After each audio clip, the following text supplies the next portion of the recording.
Hello everyone, welcome back to our channel, The Upcoming Doctors. So in this video we are going to discuss the microbiology MBBS second year. So this is a part 2 of the video. You have to watch the part 1 of the cryptococcal meningitis. It will explain you the introduction part and also the serotypes.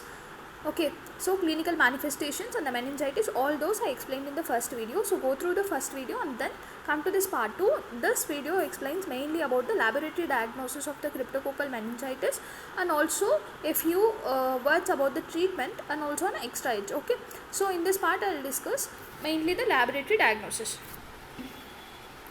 So in the university exams also the laboratory diagnosis is very important. We have the cryptococcal meningitis, direct detection methods, culture and some confirmatory methods to say it as a cryptococcal meningitis. In the direct detection methods, we mainly focus on stains, right? So we have different kinds of staining, the negative staining, gram staining, other different kinds of stains and also one antigen detection. So in this heading, the negative staining is nothing but we use two stains. One is the modified India ink stain that will be consisting of 2% of mercurochrome in it. Other stain, the second stain is a negrosin stain. It will be used to demonstrate the capsule. So what do you mean by cryptococcus? It is nothing but fungus, no? It has the cell wall around it and also capsule. So it is only encapsulated fungus, the cryptococcus.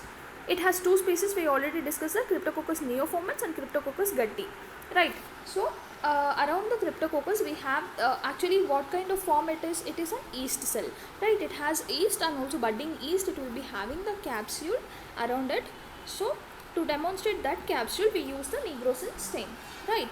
So these 3 points are actually very important. I'll explain these 3 points with the help of the diagrams that you will remember very better. So round budding yeast cells are nothing but the cryptococcus and also it will be having the black background and whatever the space like the capsule is present, no, so it will be having the appearance like refracted delineated clear space which is actually seen around each and every round budding cell, yeast cell called as cryptococcus species. Okay, I'll show exactly what does I mean in the pictorial representation. Coming to the other stain, that is so-called gram staining. So gram staining we have the gram positive and also round budding yeast cells, right? And other stains, this you have to remember, there is no other way. You have to remember 3 stains: Musi Carmen stain, Mason Fontana stain, Alchin blue stain, right? Musi Carmen, what is do you mean by this Carmen? Means actually the Carmen is a dye. Okay, so whatever the substance which is affinity, having the affinity towards this Carmen dye is called as carbenophilic. Now which is the carbenophilic? Means the cell wall, which is the, because it is a fungus, no, that's why the Cryptococcus neoformans fungus will have the cell wall around it, so called carbenophilic. It will be having the affinity towards this Carmen dye. So after that, Mason Fontana stain, it is used for demonstrate the production of the melanin, right? Alchin blue stain, it is actually used for demonstration of capsule. Capsule is present around the yeast cell, budding yeast cell, which is nothing but the Cryptococcus species. It may be neoformans or the guttis. Mainly our concern is about neoformans, right? It causes meningitis. And next one, under the last one, under the direct detection methods is antigen detection. It actually has 95% of sensitivity and it is a very specific method. You have to remember this point. So we'll take the patient CSO for the cerebrospinal fluid or the serum sample and we have the capsular antigen, because I already explained, no, capsule is present. So the mandatory points to remember, whenever I say the word the cryptococcus, you have to remember it is a fungus, it has the capsule around it and also it is the like refractile capsule is present around it. So it is a budding yeast cell, right? Round yeast cell is present. So coming to the point, here the capsular antigen is present. So by the test called latex agglutination test, we'll do the antigen detection, so called antigen detection. So we completed one part, that is the direct detection methods, right? Then coming to the culture, what we'll see in the culture. Culture we have mainly 2 points. You'll take the patient CSF sample. So CSF will be done on culture because the STA is nothing but Sabaros, dextrose, agar. So this itself, the Sabaros, dextrose, agar itself is an 5-mark question. It is very potential, can be asked in your university exams. If anybody wants to make video on that specific topic, that's the SDA, you comment down in the comment section. I'll make a video, detailed video about it also. So coming to the point here, without antibiotics and blood agar and chocolate agar, we'll do the Sabrostrextrose agar and we'll incubate at the 37 degrees centigrade. And this Cryptococcus species neoformans will grow at 37 degrees centigrade, right? So next one is the blood is actually inoculated in the biphasic blood culture bottles. So what will the colonies appear like? It will be appear yeast like. It is already an yeast, so it will appear yeast like, and also mucoid creamy white colonies we can see. I'll show you in the pictures. So this is all about the culture. Culture mainly we do the CSF, Sabrostrextrose agar, and another one is the blood culture bottles. Okay, that too biphasic. Coming to conformation. Conformation of this Cryptococcus species is actually made by few tests. Mainly I discussed only 4 of them here. Many are there, but main things I discussed in this video. So Niger seed agar, it is also called as bud seed agar. What it will do means it actually produces the melanin. Which will produce the melanin? The Cryptococcus, right? So it will demonstrate the brown colored colonies. We will see if the Cryptococcus, we will take the Niger seed or the bud seed agar, right? And if the Cryptococcus is present, then it will be coming as positive, like we can see the colony growth, like brown colored colonies can be seen on the bud seed agar. That confirms it is an Cryptococcus neoformans or a Getty. Either of the species will show this test is positive. Another one is that it will grow at 37 degrees centigrade, and urease test is positive. You already know what do you mean by the positive test, because yellow color is negative, right? Whereas the pink color is present. No, the pink color, right? Yellow color is negative and the pink color is positive in the urease test. Coming to another thing, that's a mouth pathogenicity test. What you will do in this mouth pathogenicity test means, we'll take the patient CSF sample. Cerebrospinal fluid is taken and it is inoculated into the intracerebrum, that's intracerebrally into the mouse, okay, small rat. So what will happen if the rat has producing the symptoms of meningitis? If it is getting meningitis, then definitely the sample is having the Cryptococcus. We can confirm in this way. So this is all about like culture and direct detection methods. Now we are going to discuss about the treatment part of the Cryptococcus and cryptococcal meningitis also, right? So what is the treatment of this Cryptococcus? We are discussing it is causing very fatal. If untreated, it is very fatal. So it will causes the cryptococcal meningitis. So the treatment part, it involves without CNS involvement or with CNS involvement. If without CNS involvement, then you can give the patient as a drug of choice is a fluconazole. So fluconazole will be acting as a drug of choice. You can give up for 8 to 10 weeks, then it is sufficient. The patient symptoms are treated, right? If the patient is having CNS involvement, like CNS involvement is also there, and the patient is actually suffering from HIV, so the recommended regimen is actually 2 weeks induction phase is given. So we'll give the amphotericin B plus or minus flucytosine for 2 to 3 weeks, right? The flucytosine is actually given for 2 to 3 weeks for the patient. It is actually followed by oral fluconazole therapy. And the HIV infected patients will have the CD4 count very less. It is less than almost 200 per microliter.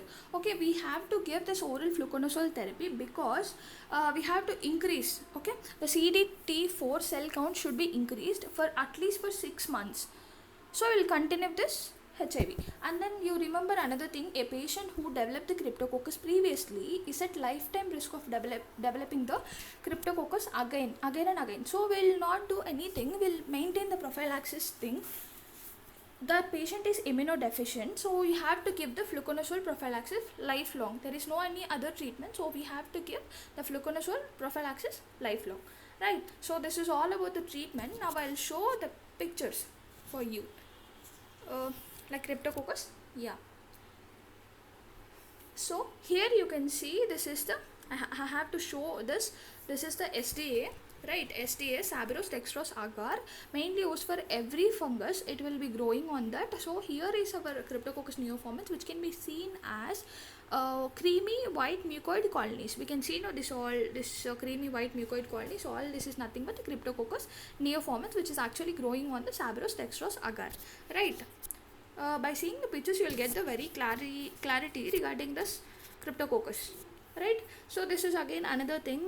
This is the India ink stain, right? This is the negative staining. So India ink staining is actually used. You can see the round cell is seen. Again you can see another thing called as the capsule, which is around the round budding yeast cell.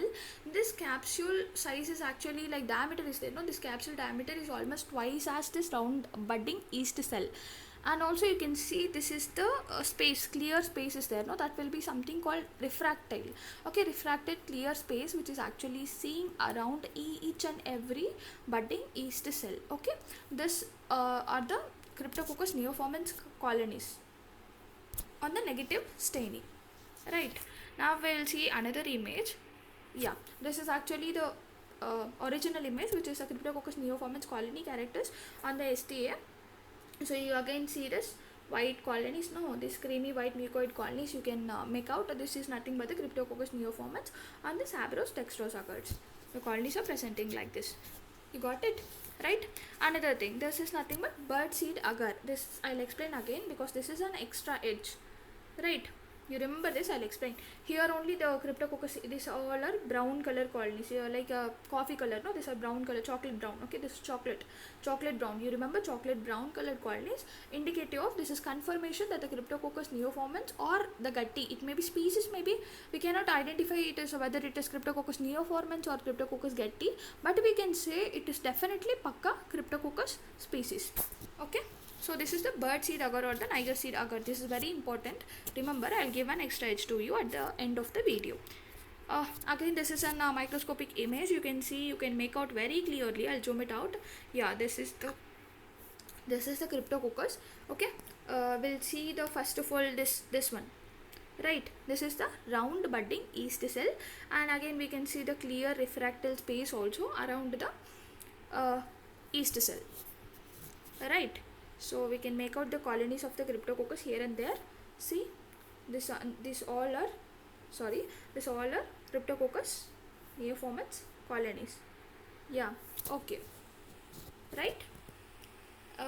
Now this I want to discuss with you because this is an urease test. We said no, pink color means positive, yellow color means negative, right? So here we can see the urease test is negative, that's why yellow. When we grow the Cryptococcus in this, we will get the urease test as positive, so indicating pink color, positive urease test, right? Now at the last, so up to this I discussed entirely lab diagnosis of the Cryptococcus neoformans. This 2 minutes will be having the extra edge topic on this Cryptococcus neoformans. So extra edge regarding the birdseed agar, otherwise called as Niger seed agar. Actually what it will, remember one point, it actually detects an enzyme called as lactase. Lactase also called as phenyl oxidase enzyme. Both are same, whether it may be lactase or phenyl oxidase enzyme. So this Niger seed agar actually consists of caffeine. You remember these 2 points? I said no, birdseed agar actually detects the, it doesn't produces, it only detect if it produced by another thing. Another thing is the Cryptococcus. Okay, the Cryptococcus will produce the lactase or the phenyl oxidase enzyme, and it is detected by this agar. Okay, Niger seed agar will detect. So Niger seed agar consists of, second point is Niger seed agar consists of the caffeine. If the Cryptococcus is positive, then it will produces the lactase enzyme or the phenyl oxidase enzyme. It will convert whatever the caffeine is present already in the Niger seed agar, that will be converted with the help of this lactase enzyme produced by, yeah, you're correct, produced by the Cryptococcus, that will be converted into the melanin, giving the chocolate brown colored colonies. Now you got the answer how the chocolate brown colored colonies are present upon the birdseed agar means it is because of melanin. But melanin is actually not produced directly by the Cryptococcus. Cryptococcus will produce the enzyme called as lactase or phenyl oxidase, but it is lactase or the phenyl oxidase enzyme is detected by what? Yeah, it is detected by birdseed agar, otherwise called Niger seed agar, right? So this is all about the clear explanation regarding the birdseed agar, how the chocolate brown colored colonies can be seen upon the birdseed agar. So coming to the diagram, I have drawn for you So this can be reproduced in your exams. Same, you can copy this. You can fetch more marks by this. So we are having this, so I'll zoom it out. So we'll take one colony of the Cryptococcus neoformans. Here we can see the budding yeast cells, right? And also clear refractal space which is present, no, around the each budding yeast cell. The clear refractive space is actually present. Capsule also we can see, and this is the black background, right? Because it is a negative staining. Very good. So for this I have a question of the video. What is the most common cause of meningitis? Right, most common cause of meningitis in not normal people. In the HIV patients, HIV patient means immunodeficient, definitely. So what is the most common cause of meningitis in the HIV patients? Answer you have to comment down in the comment section. I will give you the right answer. So this is all about the entire video. What we have seen in this video, right? We have seen all these things. We have seen the laboratory diagnosis, direct detection methods, culture, confirmatory methods, okay, and also we see the treatment part with the CNS involvement. Fluconazole is enough. Without CNS, without CNS, fluconazole is enough, but with CNS you have to go the induction phase and also oral fluconazole therapy. And we have seen all these pictures, okay, India ink stain, Savarus dextrose agar, birdseed agar, the chocolate brown color colonies, and also microscopic picture, urease test positive, which means pink color. Extra is giving about the birdseed agar, and also the diagram for you people. So this is all about the entire video. Like, share and subscribe to the channel, and share it with your friends. Whatever the video you want, so first year, second year, or third year MBBS, you can comment down in the comment section. I'll give entire notes of this video in the Telegram channel. So I'll provide the link of the Telegram channel in the comment section. So go through this and stay tuned for the upcoming videos by subscribing and hitting the bell icon. Thank you so much. Thank you.